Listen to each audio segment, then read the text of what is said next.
اس سے بات چیت میں نے ان سے بات کی جس میں ہمارے ڈیموکریٹ بھی تھے اور پارلیمنٹیرین اور ریپبلکن بھی تھے. تو میں نے ان سے سائفر کے بارے میں اسپیشلی بات کی کہ سائفر کے اوپر جو ہے ہماری تشویش ہے بہت بڑی اور اس کے اوپر آپ اپنی خرش ہیئرنگ کریں اور یہ تشویش ہماری دور کریں اس کے اوپر کہ کیا ہوا تھا اور بلا کے اس کو ڈونلڈ کو ساری سے پوچھا کریں گے. ہمارے جو ایمبیسڈر نے رپورٹ بھیجی اور وہ جب یہ سائفر بھی کلاسیفائی ہوا تو اس کے بعد جو ہے اس کے اوپر جو الفاظ تھے وہ قابل مذمت بھی ہیں اور وہ مداخلت بھی ہے بہت بڑی ہماری ڈیموکریسی کے اوپر. تو میں نے ان سے وہ ڈیمانڈ کی یہ بات کی تو انشاءاللہ مجھے امید ہے کہ واپس جائیں گے تو میں فالو اپ کروں گا کہ جی آپ یہاں پہ آئے تھے تو اور بات چیت بھی ہوئی تھی لیکن یہ بات چیت بھی ہوئی تھی میری طرف سے اس میں کیا کیا آپ تو مریم نواز کو آپ موقع دیں گے کہ مقابلہ کیا جائے جس طرح وہ دعویٰ کرتے ہیں 100 روزہ مقابلہ کرے پنجاب کی کارکردگی تو کہتے کہ بطور وزیر اعلیٰ جی ماشاءاللہ ہمارا تو بیسیکلی دکھایا نہیں گیا لیکن الحمدللہ وہ جو ہمارے فائنانس ایڈوائزر نے 100 دن کا ہمارا بتایا ہے تو الحمدللہ ہم صوبے اور پاکستان کی تاریخ پہلی حکومت ہے کہ پہلے 100 دن میں اسٹیٹ بینک سے 1 روپے قرضہ بھی نہیں لیا.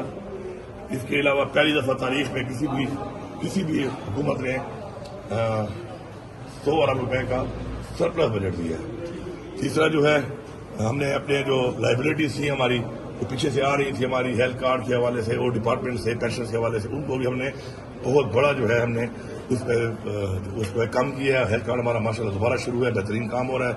ساتھ ساتھ جو ہے ہمارے جو ایسے کچھ سیکٹرز ہیں جن میں ہمارا پوٹینشیل ہے ریونیو جنریٹ کرنے کا اس پہ ہم نے کام شروع کر دیا. ہم اسی میں زیادہ انویسٹمنٹ کر رہے ہیں تاکہ ہم بیسیکلی ویژن ہے عمران خان کا اور ہم یہ چاہتے ہیں کہ ہم سیلف سسٹینیبل ہو جائیں تاکہ صبح اپنے پاؤں پہ کھڑا ہو جائے. تو ماشاءاللہ اس کے لیے ہم نے جو بھی کچھ اور کام بھی شروع کر دیے ہیں ان 100 دنوں میں تو 2028 تک 800 میگا واٹ اور بجلی ہم بنا لیں گے خود جس کا ریشن سے کوئی تعلق نہیں ہوگا.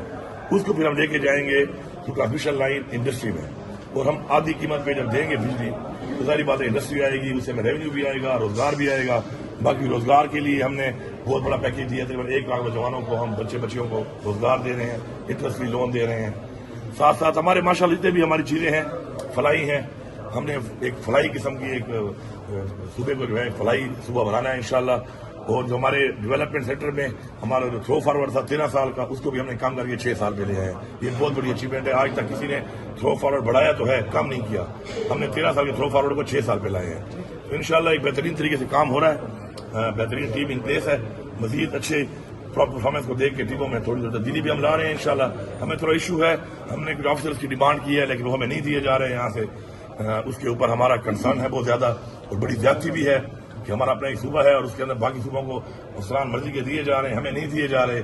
لیکن چونکہ ہم نے کام کرنا ہے اور ساتھ ساتھ یہ مسائل بھی چل رہے ہیں. اور جو بانی پی ٹی آئی کی جانب سے بھوک ہڑتال کی دھمکی دی گئی ہے اس تناظر کو آپ کیسے دیکھ رہے ہیں؟ اس دن آپ نے ملاقات بھی کیا تو آپ میرے خیال میں بغیر میڈیا سے گفتگو کی وہاں سے روانہ بھی ہوا ہے ڈیالہ جیل سے. تو اس حوالے سے آپ کیا کہیں گے؟ میں یہی کہوں گا کیونکہ جو خان صاحب کی جو تحفظات ہیں بالکل ٹھیک ہے.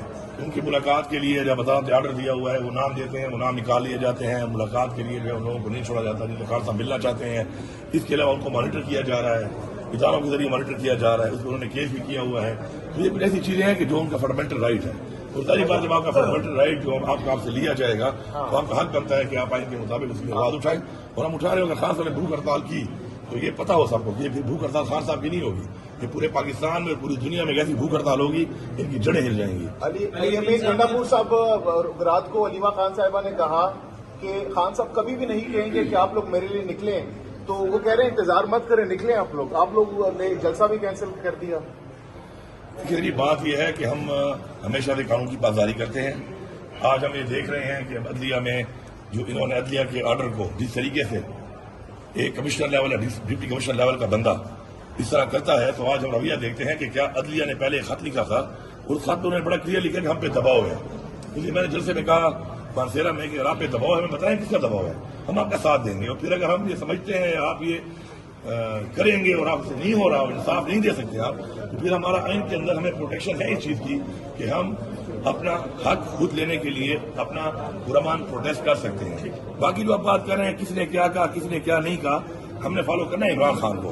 عمران خان نے کیا کہا ان کا کیا حکم ہے ہم نے اس پہ چلنا ہے. باقی ہم نے کسی کو جواب آپ تو نہیں کہیں اپنے صوبے میں ٹیکس لگا رہے ہم نے ٹیکس کم کیا جی مہنگائی بجلی ہم نے ٹیکس کم کیا ہے ماشاءاللہ 50% ریڈکٹ کیا ہم نے ٹیکس کو.